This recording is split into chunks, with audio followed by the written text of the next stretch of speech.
2004-এর সেই কালো রাতে প্রিয়ার সাথে অ্যাকচুয়ালি তার নিজের রেন্টেড হাউসে কি হয়েছিল সেটা কেউ জানতো না। তাকে সেদিন কে মেরেছিল, কেন মেরেছিল সেটা কেউ জানতো না। কিন্তু 21 বছর পর আবার যখন সেই কেসটা ওপেন হবে, শেষমেশ প্রিয়ার মা, বাবা এবং দাদা তারা জানতে পারবে তাদের পরিবারের সাথে এমন এক দুর্ঘটনা ঘটানো ব্যক্তিটা কে। আজকের ঘটনা জানতে গেলে আপনাদের একটু ব্যাকে যেতে হবে।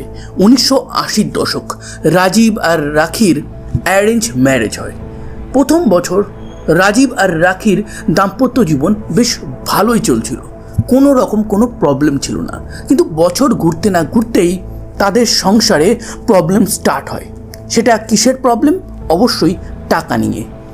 বিহার এমন একটা জায়গা যেখানে কর্মসংস্থানের একটা বড় প্রবলেম আগেও ছিল, এখনও আছে। তো সেই সময় রাজীব বিয়ে করে তো নিয়েছে, কিন্তু সংসারটা চালাবে সে কী করে?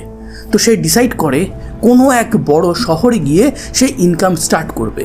যেমন ভাবনা সেই রকম তার কাজ। সে দেখতে থাকে কোন শহরে গেলে তার সুবিধা হবে। তার কিছু আত্মীয় দিল্লিতে থাকতো, তো সে ডিসাইড করলো দিল্লিতে গিয়ে সে থাকবে। সে বিহারে কল মিস্ত্রির কাজ করত, তো দিল্লিতে গিয়েও সে কল মিস্ত্রির কাজ করে। 1 বছর কাজ করার পর সে দেখে সে মোটামুটি একটা অ্যামাউন্ট জমিয়ে নিয়েছে। এরপর সে তার ওয়াইফ রাখিকে তার কাছে ডেকে নেয় এবং তারও 1 বছর পর তাদের প্রথম সন্তান নরেশের জন্ম হয়। তারও 3 বছর পর তাদের কন্যা সন্তান প্রিয়ার জন্ম হয়। 4 জনের একটা ছোট্ট ফ্যামিলি দিল্লিতে তারা থাকছে। আস্তে আস্তে রাজীব কিন্তু তার কর্মক্ষেত্রে উন্নতি করছে। সে প্রথমে একটা নর্মাল কল মিস্ত্রি ছিল, কিন্তু যত দিন যায় সে যত এক্সপিরিয়েন্স তৈরি করে নেয়, যত কানেকশান তৈরি করে নেয়, সেটার উপর বেস করে সে এবার কন্ট্রাক্ট নিতে থাকে। সে কন্ট্রাক্ট হয়ে যায় লেবারারদের। তো সেই কারণে তার পয়সা কড়িও ভালো জমতে থাকে। নরেশের বয়স হয়ে যায় 21 বছর। সে কলেজ যাচ্ছে। রাজীবের কাছে 2004 সালে একদিন একটা ফোন আসে এবং সেই ফোনে তাকে বলা হয় বিহারে তার যে কাকা আছে সেই কাকার হঠাৎই মৃত্যু হয়েছে। তো রাজীব আর রাখি দুজনেই বিহারের উদ্দেশ্যে রওনা দেয়, কিন্তু তারা তাদের সন্তানকে একে অপরের ভরসায় রেখে যায়। কেন তাদেরকে দিল্লিতে রেখে যায়? দুজনেরই কলেজ ছিল এবং স্কুল ছিল। প্রিয়ার আবার এক্সাম চলছিল, তো সেই সময় তাকে তো আর বিহার নিয়ে যাওয়া যাবে না। আর উল্টো দিকে নরেশ, তারও কিছু সেই সময় কলেজের প্রজেক্ট চলছিল, তারপর তার এক বন্ধুর দাদার বিয়ে ছিল। তো মেনলি এই সমস্ত কারণ দেখে রাজীব আর রাখি তারা বিহার চলে যায়। বিহার গেলেও তাদের চিন্তা তো আর সন্তানের জন্য কমে না। নরেশ আর প্রিয়াকে ফোন করে বাড়ির সমস্ত খবর নিত। রাজীব আর রাখি বিহার যাওয়ার ঠিক 6 দিন পর তারিখটা চলে আসে 14ই এপ্রিল 2004। এই দিনটা রাজীব, রাখি এবং তাদের ছেলে নরেশ কোনো দিনও ভুলতে পারবে না। নরেশ সেদিন খুব ভালো করে প্রিপারেশন নিয়েছে। তার বন্ধুর দাতার বিয়ে, সেই বিয়ে আবার দিল্লি থেকে একটু দূরে নয়ডাতে। সে সন্ধেবেলা নাগাদ বিয়ে বাড়ির উদ্দেশ্যে রওনা দেয়। বাড়িতে শুধুমাত্র রেখে যায় তার বোন প্রিয়াকে। তার বোনের বয়স তখন মাত্র 16।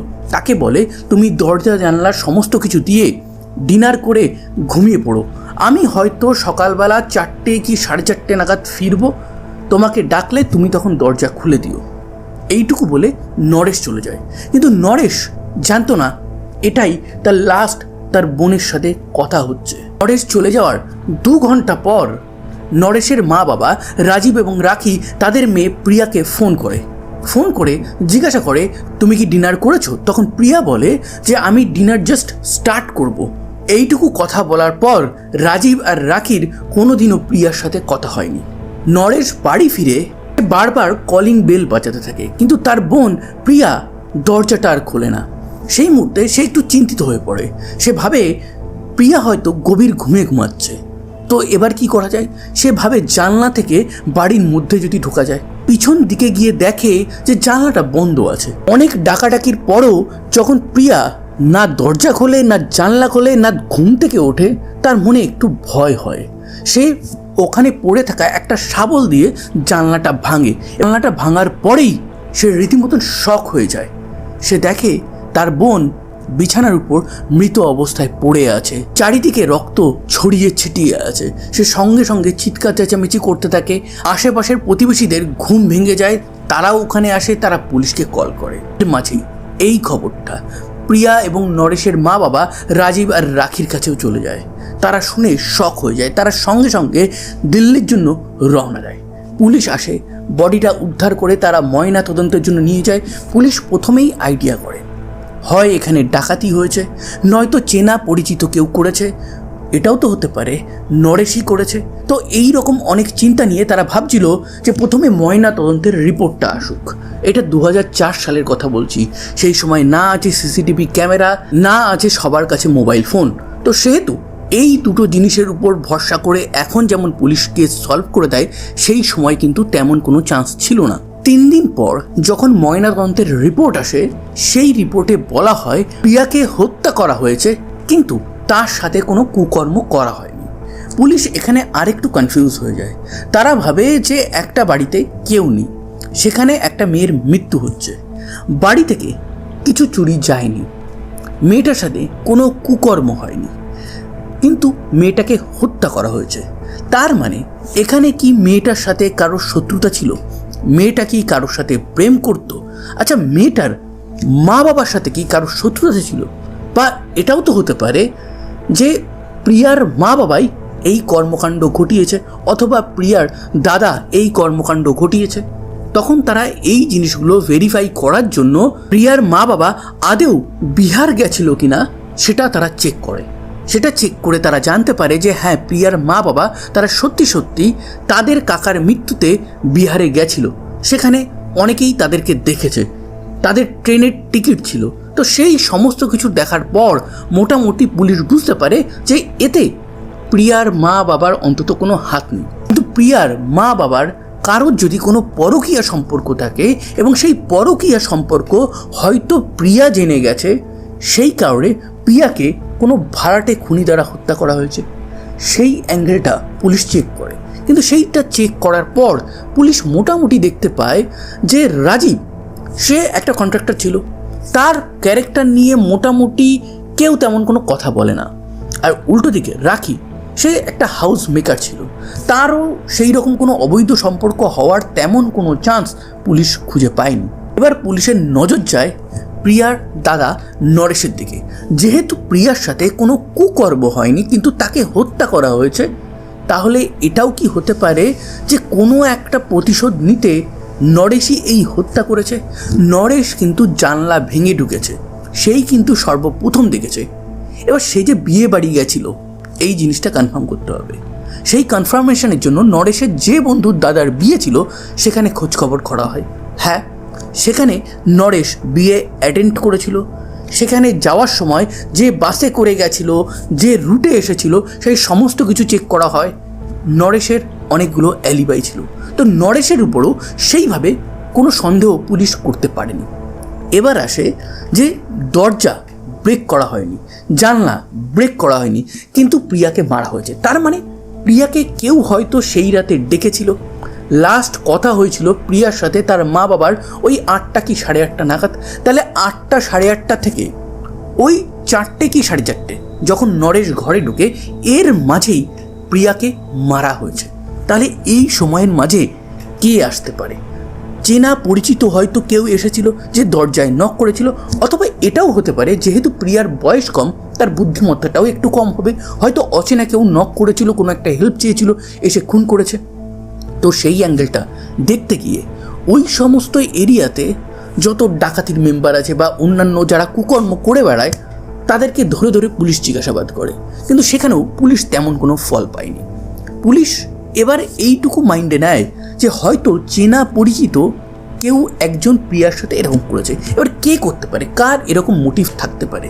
আশেপাশে প্রতিবেশী, সেই অ্যাঙ্গেলটাও পুলিশ ভালো মতন চেক করে। চেক করার পর সেখানেও তেমন কোনো ক্লু পায়নি। এর মাঝেই পুলিশের এক খবরি বলে যে আপনারা দিল্লিতে যে মার্ডার কেসের ব্যাপারে তদন্ত করছেন, সেখানে একটা অ্যাঙ্গেল আমি আপনাদের দিতে পারি। এটা হচ্ছে প্রিয়া মারা গেছে, প্রিয়ার মা বাবার কোনো পরকীয়া সম্পর্ক নেই, কিন্তু শত্রুতা কারোর সাথে তো থাকতেই পারে। এবার সেই শত্রুতার অ্যাঙ্গেলটা চেক করতে প্রিয়ার মা বাবা রাজীব আর রেখা বলে, আমাদের তেমন কোনো শত্রু নেই, আমরা খুব কষ্ট করে নিজেদের সংসার চালাই। ও একটা লেবার কন্ট্রাক্টরের কাজ করে, অনেক দিন কষ্ট করার পর আমাদের অর্থনৈতিক অবস্থার উন্নতি হয়েছে, আমরা বিহার থেকে দিল্লিতে এসেছি, আমাদের পুরো ফ্যামিলি বিহারে আছে, তো কেন আমাদের সাথে কেউ এরকম করবে, কেনই বা কেউ আমাদের শত্রু হবে? পুলিশ ভাবে তাহলে কি হতে পারে, কেনই বা প্রিয়ার এই হত্যা হলো? পুলিশ এবার সমস্ত অ্যাঙ্গেল চেক করতে করতে যখন নিয়ার অ্যাবাউট ক্লান্ত হয়ে গেছে, তখন তারা একটা জিনিস লক্ষ্য করে, রাজীবের একটা লেবার পার্টনার ছিল, একটা সময় তারা একসাথে লেবারের কাজ করত, কিন্তু তারপর রাজীব নিজের বুদ্ধিমত্তায় কর্মদক্ষতায় সে লেবার কন্ট্রাক্টর হয়ে যায়, কিন্তু সেই ব্যক্তি লেবারেরই থেকে গেছিল। সে তখন রাজীবের আন্ডারেই কাজ করত, তার নাম হচ্ছে সিকান্দার। সেই সিকান্দার ওই খুনের দিন থেকেই গায়েব। এই কথাটা যখন রাজীবকে বলা হয়, তখন রাজীবের হঠাৎ করেই মনে পড়ে যায়, আরে হ্যাঁ তো, সিকান্দার এত বড় ঘটনা ঘটে গেল, তারপরেও আমার বাড়িতে একবার এলো না। তখন এই সিকান্দারকে খোঁজা শুরু করা হয়। খুঁজতে গিয়ে পুলিশ দেখে সিকান্দার এবং তার ওয়াইফ দুজনেই গায়েব। এবার তারা গেল তো কোথায় গেল? তাদের কাছে সেই সময় কোনো ফোন ছিল না, ওই সব এরিয়াতে তখন তেমন কোনো সিসিটিভিও ছিল না। এবার পুলিশ একটা জিনিস রাজীবের কাছ থেকে জানতে পারে যে এই সিকান্দার এবং সিকান্দারের বউ তারা দুজনেই ওই সেম গ্রাম থেকে বিলং করতো যেখানে রাজীব থাকতো। পুলিশ রাজীব আর রাকিকে জিজ্ঞাসা করে যে এই সিকান্দার আর সিকান্দারের বউর সাথে আপনাদের কি কোনো শত্রুতা ছিল? তখন তারা বলে যে না, তেমন কোনো শত্রুতা ছিল না, হয়তো কখনো ঝগড়া হয়েছে, সেই সব ঝগড়া তেমন কোনো ইম্পর্টেন্স ছিল না, এই কারণে ভুলেও গেছি। কিন্তু ওদের যদি শত্রুতা আমাদের সাথে থাকে তাহলে আমাদের মারতে পারতো, প্রিয়ার সাথে কিসের শত্রুতা? পুলিশও ভাবে সত্যিই তো। এবার এটা একটা কোইন্সিডেন্স ভেবে পুলিশ ভুলে যাবে না পুলিশ মনে রাখবে?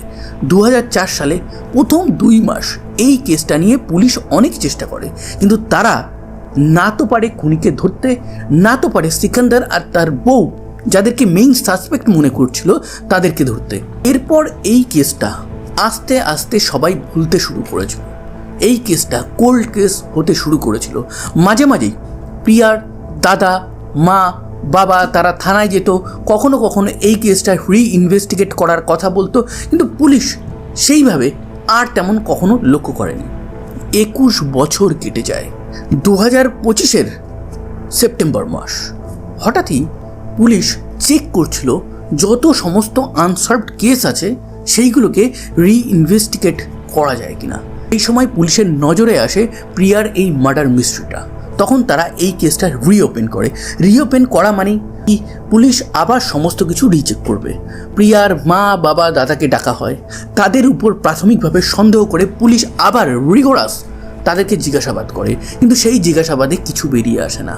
এবার অনেক মডার্ন টেকনোলজি চলে এসেছিল, কিন্তু সেই সময় যে রুমে প্রিয়াকে হত্যা করা হয়েছিল সেখান থেকে ফিঙ্গারপ্রিন্ট সেইভাবে কালেক্ট করা হয়নি, না ডিএনএ স্যাম্পেল কালেক্ট করার চেষ্টা করা হয়েছে। পুলিশের সেই সময়কার তদন্তেও অনেক লুপহোল ছিল। পুলিশ শেষমেশ সেই লাস্ট অ্যাঙ্গেলে চলে আসে যেখানে আগের পুলিশ অফিসাররা শেষ করেছিল। সেটা হচ্ছে সিকান্দার আর সিকান্দারের যে ওয়াইফ আছে তারা ওই ঘটনার দিন থেকেই পলাতক, তাদেরকে আর খুঁজে পাওয়া যায়নি। পুলিশ সমস্ত খবরই দিল্লি টু বিহার লাগায়, তাতেও পুলিশের কাছে কোনো খবর আসে না। এবার পুলিশ ভাবতে থাকে সেই এটাও তো হতে পারে প্রিয়ার মা, বাবা, দাদা তারা কোনো একটা গেম প্ল্যান খেলে এই সিকান্দার এবং সিকান্দারের বউকেও মেরেছে, আর উল্টো দিকে তাদের নিজেদের মেয়েকেও মেরেছে। অনেক কারণ তো থাকতেই পারে। এই সমস্ত অ্যাঙ্গেল দেখতে দেখতেই দিল্লি পুলিশের এক খবরই বিহার থেকে খবর দেয়, স্যার যাকে 21 বছর ধরে আপনারা খুঁজছেন তারা বিহারে রিটার্ন হয়েছে। তারা বাঁকা শহরে যায়নি, তারা অন্য একটা শহরে গিয়ে উঠেছে। পুলিশ সেখানে যায়। 2 দিন ধরে ওই বাড়ির সামনে স্টে করে তারা লক্ষ্য করে, কনফার্ম করে এটাই সিকান্দার আর সিকান্দারের বউ কিনা, এবং শেষমেশ তারা কনফার্ম হওয়ার পর যখন দরজায় নক করে সিকান্দার দরজা খোলে এবং পুলিশকে দেখে সে শক হয়ে যায় এবং একটা জিনিসই বলে যে 21 বছর পরেও এই কেসটা তদন্ত আপনারা এখনও করছেন। তখন পুলিশ বলে আমরা সেই সময় কিছু ভুল করেছিলাম, সেই কারণে তোমাদের ধরতে পারিনি, কিন্তু শেষমেশ 21 বছর পর প্রিয়া জাস্টিস পেতে চলেছে। তো তাদেরকে অ্যারেস্ট করে দিল্লিতে আনা হয় এবং তাদেরকে জিজ্ঞাসাবাদ শুরু হয়। সিকান্দার বলে যে রাজীব আমাকে ঠকিয়েছিল। আমরা দুজনেই বিহারের একই শহর থেকে বিলং করি। আমরা দুজনেই লেবারের কাজ করতাম। ও উন্নতি করে লেবার কন্ট্রাক্টর হয়ে যায়। আমি ওর আন্ডারেই কাজ করতাম। ওর আন্ডারে আমি যত কাজ করেছিলাম তার টাকা আমি যখনই চাইতাম ও বলতো আজ দেবো কাল দেবো।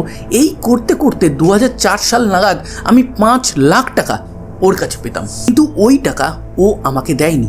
এই কারণে আমার খুব রাগ হচ্ছিল। এরপর হঠাৎই রাজীব একদিন বলে যে দিল্লি থেকে বাইরে একটা প্রিমিয়াম লোকেশনে একটা জমি সে দেখেছে। আমি তার কাছে যত টাকা পেতাম সেই টাকাটুকু আমি যদি তাকে দিয়ে দিই তাহলে সে কিছুটা তার টাকা লাগিয়ে জয়েন্টলি একটা জমি কিনবে, যেটার মালিক আমরা দুজনেই হব। আমিও রাজি হয়ে যাই। আমি ভাবি যে জমিটা তো অন্তত থাকবে, এতে 5 লাখ টাকা যেটা আমি পেতাম থেকে বেশি রিটার্ন আমি পাবো। কিন্তু অদ্ভুতভাবে এইখানেও রাজীব আমাকে ঠকায়। রাজীব নিজের নামে এই জমিটা কিনে নেয়। তার মানে আমি পুরোই লসে চলে গেছিলাম এবং সেই দিন থেকেই আমি ঠিক করেছিলাম রাজীবকে আমি এমন কষ্ট দেব যেটা ও কোনোদিনও ভুলবে না। আমি জানতাম ও কোথায় কখন যায় এবং যেদিন জানতে পারলাম ও ওর কাকার মৃত্যুর জন্য বিহার যাচ্ছে, তারপর এটাও জানতে পারলাম যে ওর ছেলে নরেশ তার এক বন্ধুর দাদার বিয়েতে নয়ডাতে যাচ্ছে, আমি বুঝলাম এই রাতটাই সুযোগ। রাতে আমরা ওখানে যাই, প্রিয়াকে ডাকি। প্রিয়া কিছু বুঝতে না পেরে দরজা খোলে এবং দরজা খোলা মাত্রই তাকে হত্যা করি। আমরা হত্যা করে চুপচাপ ওখান থেকে পালিয়ে যাই। পুলিশ বলে পালিয়ে তোমরা গেলে তো কোথায় গেলে? সিকান্দার বলে প্রথমে গেছিলাম গাজীপুর। গাজীপুরে 10-12 দিন থাকার পর আমাদের ভয় করতে থাকে যে পুলিশ যদি আমাদের এখানে ধরে ফেলে। আমরা আবার বিহার যাই, বিহারের বারৌনি শহরে উঠি। কিন্তু বারৌনি শহরে ওঠার পরেও আমাদের মন থেকে ওই ভয়টা যাচ্ছিল না। তারপর আমরা সোজা কলকাতায় চলে যাই। কলকাতায় 19 বছর থাকি, ওখানে সংসার শুরু করি। 2025-এ আসার পর আমরা ভাবি যে পুলিশ হয়তো বা বাদবাকি সবাই হয়তো এই কেসটা ভুলে গেছে, কিন্তু ডাইরেক্টলি আমরা বিহারের বাঁকা শহরে ওঠার আর সাহস করিনি। আমরা অন্য একটা শহরে উঠি। কিন্তু জাস্ট 2 মাস ওঠার পর আমরা যখন নিজেদেরকে সেফ মনে করছিলাম তখনই আপনারা এসে আমাদের দরজায় কড়া নাড়লেন। সমস্ত তদন্ত কনক্লুড করার পর যখন রাজীবকে জিজ্ঞাসা করা হয় তুমি কি সিকান্দারকে এইভাবে চিট করেছিলে, তখন সে বলে যে না, ও আমার কাছে কোনো টাকাই পেত না, আমি নিজের পয়সায় জমি কিনেছি। সমস্ত কিছুই রাজীব ডিনাই করে। তো আপাতত সিকান্দার এবং তার ওয়াইফ দুজনেই জেলে আছে। ট্রায়াল স্টার্ট হবে শেষমেশ 21 বছর পর প্রিয়া জাস্টিস একটু হলেও পেল। তো এই ছিল আজকের একটা ট্রু ক্রাইম ঘটনা। এই রকম রিয়েল লাইফ ট্রু ক্রাইম ঘটনা ইন স্টোরি ফরম্যাটে যদি আপনারা শুনতে চান তাহলে অবশ্যই আমার চ্যানেলটাকে সাবস্ক্রাইব করবেন। সাবধানে থাকবেন, সতর্ক থাকবেন এবং আনন্দে থাকবেন। আবার দেখা হবে নতুন কোনো এক ভেরি ইন্টারেস্টিং ট্রু ক্রাইম ঘটনার সাথে।